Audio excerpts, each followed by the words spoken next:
बिस्मिल्लाहिर्रहमानिर्रहीम। अस्सलामुअलैकुम। आज मैं आपके साथ शेयर करूंगी लाहौर की बहुत ही मशहूर लड्डू पीठी बनाने की रेसिपी और तमाम लवाज़मात के साथ हम ये रेसिपी ज़बरदस्ती बनाएंगे। ज़बरदस्त किस्म की चटनियाँ बनाएंगे और बहुत ही मज़े की ये लड्डू पीठी बन के तैयार होगी। तमाम स्टेप आपके साथ शेयर करूँगी, तो चलिए स्टार्ट करते हैं। तो सबसे पहले हमने बनानी है मीठी चटनी, जिसके लिए मैंने तकरीबन 80 ग्राम लिए हैं सूखी खुबानी और 50 ग्राम लिए मैंने आलू बुखारे सूखे। तो तादाद में ये तकरीबन 12 से 14 मैंने आलू बुखारे लिए हैं और 22 से 24 मैंने सूखी खुबानियाँ ली हैं। अच्छे से धो के उसको पानी में डाल के एक सॉस पैन में डाल के 2 से 3 उबाल आने तक मैंने पका लिया था और उसके बाद 2 घंटे के लिए मैंने छोड़ दिया था। तो इस स्टेज पे ना बहुत अच्छे से ये दोनों चीज़ें सॉफ्ट हो चुकी हैं। अब मैंने इनके बीज निकाल के इनको डाल दिया ब्लेंडर में और 2 से 3 मिनट तक मैंने ब्लेंडर चला के एक फ़ाइन पेस्ट इनका बना लेना।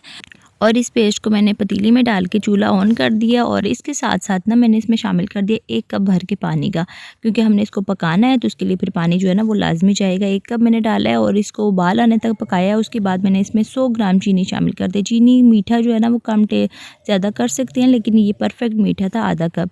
तो मीठा चीनी डालने के साथ साथ मैंने आधा चाय का चम्मच सुरख मिर्च, आधा चाय का चम्मच नमक, आधा चाय का चम्मच इसमें शामिल कर दिए ज़ीरा। ये मसाले जाएंगे इसमें और उसके बाद अच्छे से मिक्स करना है और 12 से 14 मिनट तक हमने इस चटनी को पकाना है, या फिर उतनी देर तक कि चटनी जो है ना ये इस स्टेज तक इतनी गाढ़ी हो जाए। तो यहाँ पे चटनी अच्छे से गाढ़ी हो चुकी है। मैंने चूल्हा इस स्टेज पे ना बंद कर देना है, लेकिन इसके साथ ना मैंने 3 खाने के चम्मच इसमें शामिल कर दिए सिरका। सिरका जो है ये प्रिजर्वेटिव का काम करेगा, इस चटनी को ख़राब होने से बचाएगा। अगर आप इसको स्टोर करते हैं तो इसमें सिरका या लीमू का रस लाजमी शामिल करिएगा। 1 महीने तक आपकी आराम से चल जाएगी, ख़राब नहीं होगी। इसको चूल्हे को बंद कर दिया, इसको ठंडा होने के लिए रख देते हैं। अब हम अपने लड्डू पीठी की तरफ आ जाते हैं। तो इसके लिए मैंने 2 कप चने की दाल लेके ओवरनाइट इसको अच्छे से धो के भिगो दिया था। तो यहाँ पे बहुत अच्छे से चने की दाल फूल चुकी है और बहुत अच्छे से सॉफ्ट हो चुकी है। तो ये वाला पानी रात वाला जो मैंने निकाल लेना है और बाकी आधा कप पानी मैंने साफ़ इसमें शामिल कर देना है। ये जो कि आपको पानी नज़र आ रहा है, ये मैंने अभी साफ़ पानी डाला है, इसमें तकरीबन आधा कप के करीब है। तो ये मैंने आधी दाल इसमें ब्लेंडर में डालनी है और पानी भी थोड़ा सा शामिल करना है। इसको हमने अच्छे से ब्लेंड कर लेना है। बिल्कुल दरदरा सा इसका जो है ना वो पेस्ट बनाना है, बहुत फ़ाइन पेस्ट नहीं बनाना है इसका। तो यहाँ पे मैंने ये आपको करीब से दिखा रही हूँ, इस तरह का होना चाहिए आपका पेस्ट। तो ये सारा मैं एक बड़े बाउल में निकाल लेना है और उसके बाद जो ये आपको मैं दिखा रही हूँ करीब से, और इसके बाद जो दूसरा बैच है ना वो भी हमने तैयार कर लेना है। अच्छे से पेस्ट बना लेंगे, इसको भी एक बड़े बाउल में निकालना है। यहाँ पे जो पेस्ट है ना वो आपने किसी बड़े बर्तन में डालना है, क्योंकि हमने एक अहम स्टेप इसमें करना है। और इस स्टेज पे ना मैंने इसमें लेवल बराबर 1 चाय का चम्मच नमक डाला है। इसके साथ आधा चाय का चम्मच पिसा हुआ ज़ीरा शामिल कर दिया और 1/4 चाय का चम्मच मीठा सोडा शामिल किया, यानी कि चाय के चम्मच का चौथा हिस्सा शामिल किया। और इसके साथ मैंने ले लिया 1 अदद बीटर ले लें, या फिर जो लस्सी बनाने वाली मदानी होती है वो ले लें, दाल घोटना ले लें, कोई भी आपके पास चीज़ अवेलेबल हो। तो इसकी मदद से ना हमने तकरीबन 10 से 12 मिनट तक ना इसको अच्छे से मिक्स करना है। मिक्सिंग बहुत ज़रूरी है, क्योंकि इससे जो एक तो चने की दाल का जो दाना है ना वो बहुत सॉफ्ट हो जाएगा, मुलायम हो जाएगा, और फिर हमारी जो लड्डू पीठियाँ बनेगी ना बहुत ही मज़े की, खस्ता और सॉफ्ट बनेगी। तो तकरीबन 10 से 12 मिनट तक मैंने अच्छे से बीटर की मदद से बीट की है। और यहाँ पे आप आगे चल के मैं आपको दिखाती हूँ, मिक्स करते करते ना इसका कलर अच्छे से चेंज हो जाएगा और बड़ा अच्छा सा फ्लफ़ी हो जाएगा ये हमारा बैटर।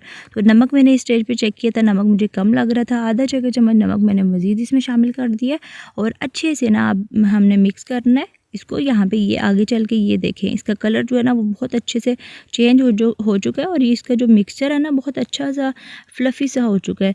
तो इसको अब हमने क्या करना है, इस स्टेज पे बंद कर देना है इसको मिक्सिंग, और 10 मिनट तक हमने इसको रेस्ट पे छोड़ देना है। तो आखिरी का जो क्लिप है ना वो मैं आपको दिखाना भूल गई, लेकिन इस स्टेज पे मैंने इसको रेस्ट पे दे दिया था तकरीबन 7 से 8 या फिर 10 मिनट तक, जब तक हम अपनी हरी चटनी बना लेते हैं स्पाइसी वाली। तो इसके लिए मैंने 1-1 कप धनिया पुदीना काट के रख लिया और 7 से 8 मैंने हरी मिर्चें, बिल्कुल तेज़ वाली हरी मिर्चें लेनी है, क्योंकि एक तो हमने मीठी चटनी बनाई है और मीठी चटनी के साथ जो चटनी बनती है ना ये तेज़ स्पाइसी वाली होती है। तो 1/3 कप मैंने इमली का रस डाला है, आधा चाय का चम्मच ज़ीरा, आधा चाय का चम्मच नमक या हस्बे ज़रूरत, और 2 चाय के चम्मच भर के मैंने कुटी हुई लाल मिर्च शामिल की थी। तो ज़बरदस्ती हमारी स्पाइसी हरी चटनी जो है ना ये तैयार हो चुकी है।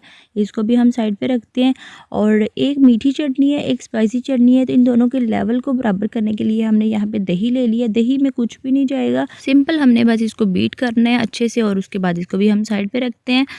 तो इन तमाम चीज़ों को हम रखते हैं साइड पे। अब हम अपने लड्डू तैयार करते हैं। तो इसके लिए मैंने चूल्हे पे चढ़ा दिया था ऑयल और अच्छे से ये गर्म हो चुका है। एक मैंने इसका टेम्परेचर को चेक करने के लिए लड्डू डाल के चेक कर लिया, तो अच्छे से गर्म है। अब यहाँ पे हमने ले लिया ठंडा पानी और इसमें मैंने चम्मच जो है ना वो अच्छे से गीला कर लिया है। चम्मच क्यों गीला किया है ये मैं आपको आगे चल के दिखाती हूँ। तो इसमें मैंने बैटर जो है ना ये शामिल किया है चम्मच में और इसको मैंने डाल देना है कढ़ाई में। तो ये देखें बहुत ही अच्छी सी गोल हमारा जो लड्डू है ना ये तैयार हुआ है। और दूसरा मैंने ऐसे ही गीला किए बगैर ही डाला है तो टेढ़ा मेढ़ा सा बना है। तो इसलिए जो है ना हम हल्का सा गीला करेंगे इसको और उसके बाद हम बिल्कुल हल्के हाथ से हम इसमें एक साइड से डाल देंगे। तो इससे क्या होगा कि हमारे जो लड्डू है ना बिल्कुल बाज़ार की तरह गोल गोल बनेंगे। और यहाँ पे साइज़ अगर आपने बड़ा रखना है तो आप बड़े साइज़ का चम्मच ले लें, लेकिन मैंने बिल्कुल मीडियम साइज़ का चम्मच लिया और दरमियाने से मैंने बनाए हैं। तो हम साथ साथ इसको गीला करते जाएंगे चम्मच को और साथ साथ इसमें लड्डू शामिल करते जाएंगे।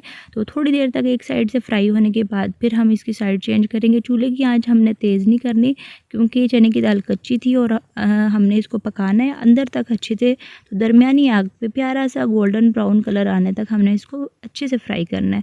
तो वक्फे वक्फे से चम्मच चलाते जाएंगे ताकि लड्डू जो है ना वो दोनों साइडों से अच्छे से पक जाए और अंदर तक अच्छे से पक जाए। तो यहाँ पे अच्छे से प्यारा सा माशाल्लाह से कलर आ चुका है।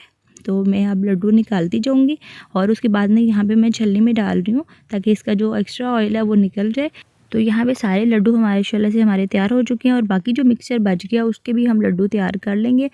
अच्छा जी, यहाँ पे जो फर्स्ट बैच था ना ये माशाल्लाह से हमारा तैयार हो चुका है और इसको बिल्कुल बाज़ार की तरह एक स्मोकी फ्लेवर लाने के लिए ना मैंने कोयले का धुआं, कोयले का दम देना है। तो 2 कोयले मैंने पहले से चूल्हा ऑन करके तो उनके ऊपर रख दिए थे, अच्छे से गर्म हो चुके हैं। तो फ़ौरन से मैंने इसके ऊपर डालना है थोड़ा सा ऑयल और उसके ऊपर ना जैसे धुआं निकलेगा तो फ़ौरन से फ्राई पैन पर मैंने ढक्कन रख दिया ना तकरीबन 2 से 3 मिनट के लिए। ये जो कोयले का दम है ना ये बहुत मज़े का ज़बरदस्त सा बिल्कुल बाज़ार जैसा फ्लेवर इन लड्डुओं में लेके आएगा।